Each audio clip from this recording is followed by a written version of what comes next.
እንዳትፈሩ፣ ግራ እንዳይገባ ቃሉ የታመነ ነው። ይሄ ሁሉ ነገር የተጻፈው ለትምህርታችን። ሁልጊዜ ጉዞ አልጋ ባልጋ ይሆን። ሰሞኑን ለባለቤቴ ለጽዬ እንደዚህ እያወራሁት ነበር። የኛ የህይወት ጉዞ አልኳት በሚያረገርግ ድልድይ እንደመጓዝ ነው አልኳት። የሚያረገርግ ድልድይ ያረገርጋል ግን ያሻግራል። የሚጥል ይመስላል ግን ያሻግራል። እንደዛ ነው የክርስትና ህይወት። አንዳንዴ ተስፋ አስቆራጭ ነገር እዚህ ጋር በቃላችሁ ሲል እግዚአብሔር ደግሞ እንዲህ የሚል ድምፅ ያመጣል። አይዟችሁ ትሻገራላችሁ ይላል።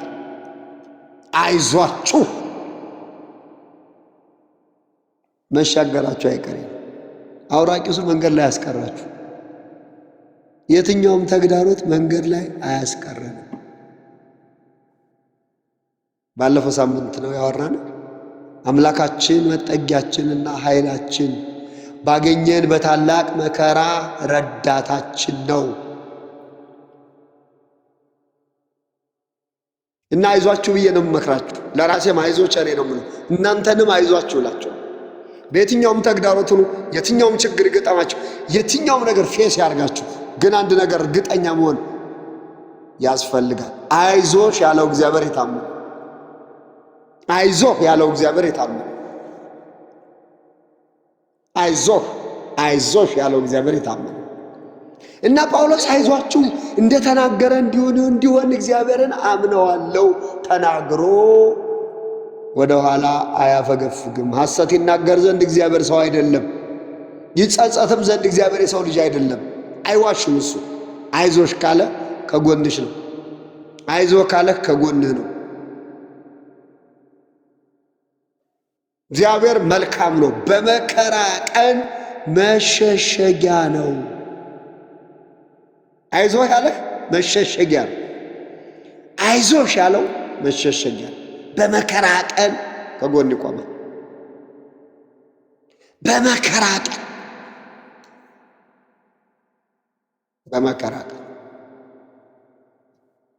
ስለዚህ በዚህ ምሽት የሰማይ አምላክ የሚለው ምን መሰላችሁ? አይዟችሁ እንደተናገርኩ አደርጋለሁ። አይዞሽ እንደተናገርኩ አደርጋለሁ። አይዞህ። ኢያሱን እግዚአብሔር እንዲህ አለው። ኢያሱ ምዕራፍ 1 በሕይወትህ ዕድሜ ሁሉ ማንም አይቋቋምህም። ከሙሴ ጋር እንደነበርኩ እንዲሁ ከአንተ ጋር እሆናለሁ። አልጥልም፣ አልተውህም።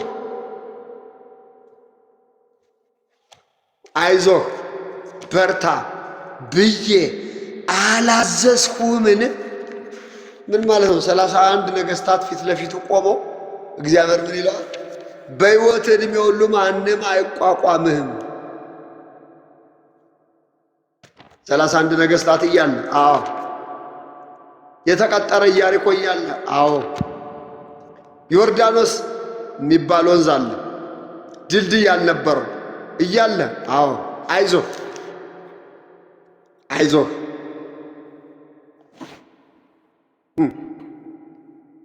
አይዞህ አትፍራ፣ አይዞህ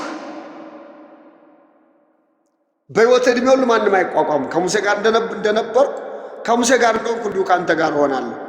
አልጥልህም፣ አልተውህም።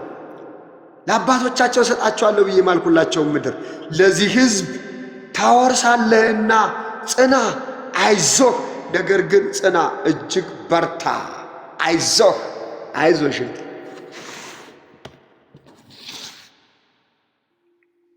አይዟችሁ የተወደዳችሁ ቤተሰቦች፣ አይዟችሁ። ዓለም መልኳን እየቀየረች ነው እናውቃለን፣ ግን አይዟችሁ። ዓለም መልኳን ስትቀይር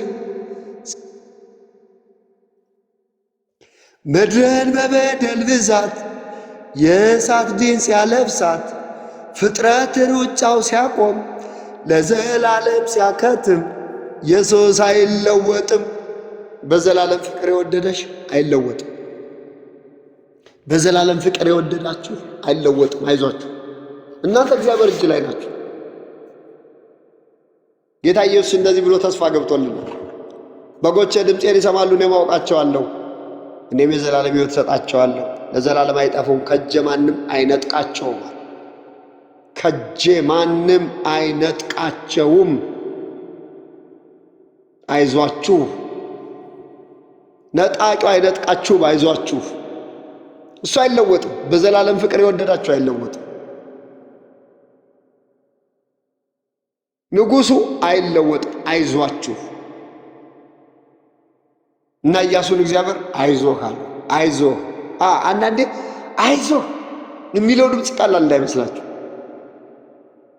አይዞህ ብድግ ያደርግ። እኔ 96 ግቢ እየተማርኩ በጣም ቻሌንጅ ገጠመ። እንደሚታወቀው ይሄ ከዘረኝነት ጋር ተያይዞ በጣም ኃይለኛ ቻሌንጅ ገጠመ። ምኑን ከምን ላድርገው? ምኑን ከምን ላድርገው? ከዛ ቸርች አርፍጄ ምሳ ልበላ ወደ ካፌ ሄድኩ። ሁሉ ተማሪ በልቶ እነግራቸዋለሁ። እዛ ምግብ ከሚሰጡን ከሚያስተናግዱ ሰራተኞች መካከል ክርስቲያኖች ነበሩ እና እኔ ቸርች አርፍጄ ስለምመጣ አስቀምጡልኝ ምናምን እላቸዋለሁ። ያስቀምጡልኛል እና ሲሄድ ያገኘሁት ልጅ ክርስቲያን አልነበረም። ግን እንዲህ አለኝ፣ ቸሬ አለኝ። አቤት አልኩት። አይዞህ ፈተናው ቀላል ነው አለ። እንዴ ሸክም እንዴት ላይ እንደተራገፈ ልነግራቸው አልችልም። አይዞህ የሚለው ድምፅ ብድግ አደረገ። እግዚአብሔር በሱ በኩል ለእኔ መልእክት እንዳመጣ እርግጠኛው። እውነትም እግዚአብሔር ፈተናውን እንዳልነበረ እንደምናምን አረገ እና በመንገዳቸው ሁሉ አውራቂሱ ቢበረታ ነፋሱ በርትቶ ቢያስጨንቃችሁ አይዟችሁ ነው የሚለው ጌታ። ብዙ ነገሩ መለዋወጥ ቢጀምርም አይዟችሁ። ትላንት የነበረ ነገር ዛሬ እጃችሁ ላይ ብታጡት አይዟችሁ። እነዚህ መርከበኞች መርከቡ ላይ የተጫነ ዕቃ ነበራቸው፣ ንብረት ነበራቸው። ንብረት የሚታሰብበት ጊዜ አይደለም ይሄ አውራቂሱ ጊዜ ማለት ነው። የሚታሰበውን ብቻ ነው፣ ራስን ማዳን ብቻ ነው የሚታሰበው። ራሳቸውን ለማዳን ደግሞ መርከቧን ለማቅለል ብዙ ነገር እጃቸው ላይ ወጥቷል፣ ተወሩሯል፣ ተጥሏል። ግን አይዟችሁ በደህና ትሻገራላችሁ። አይዟችሁ የጠራን ንጉሥ የታመነ አይዟችሁ። እኔ አሁን በማልፍበት ይሄ ሰልፍ አሁን ባለው ተጨባጭ ሁኔታ አንድ ነገር ተስፋ አደርጋለሁ። አልጥልህም ከቶም አልተውህም ያለው እግዚአብሔር የታመነ ስለሆነ እዚህ ቃል ላይ ነው የምቆመው። እዚህ ቃል ላይ ቁሙ። አይዟችሁ።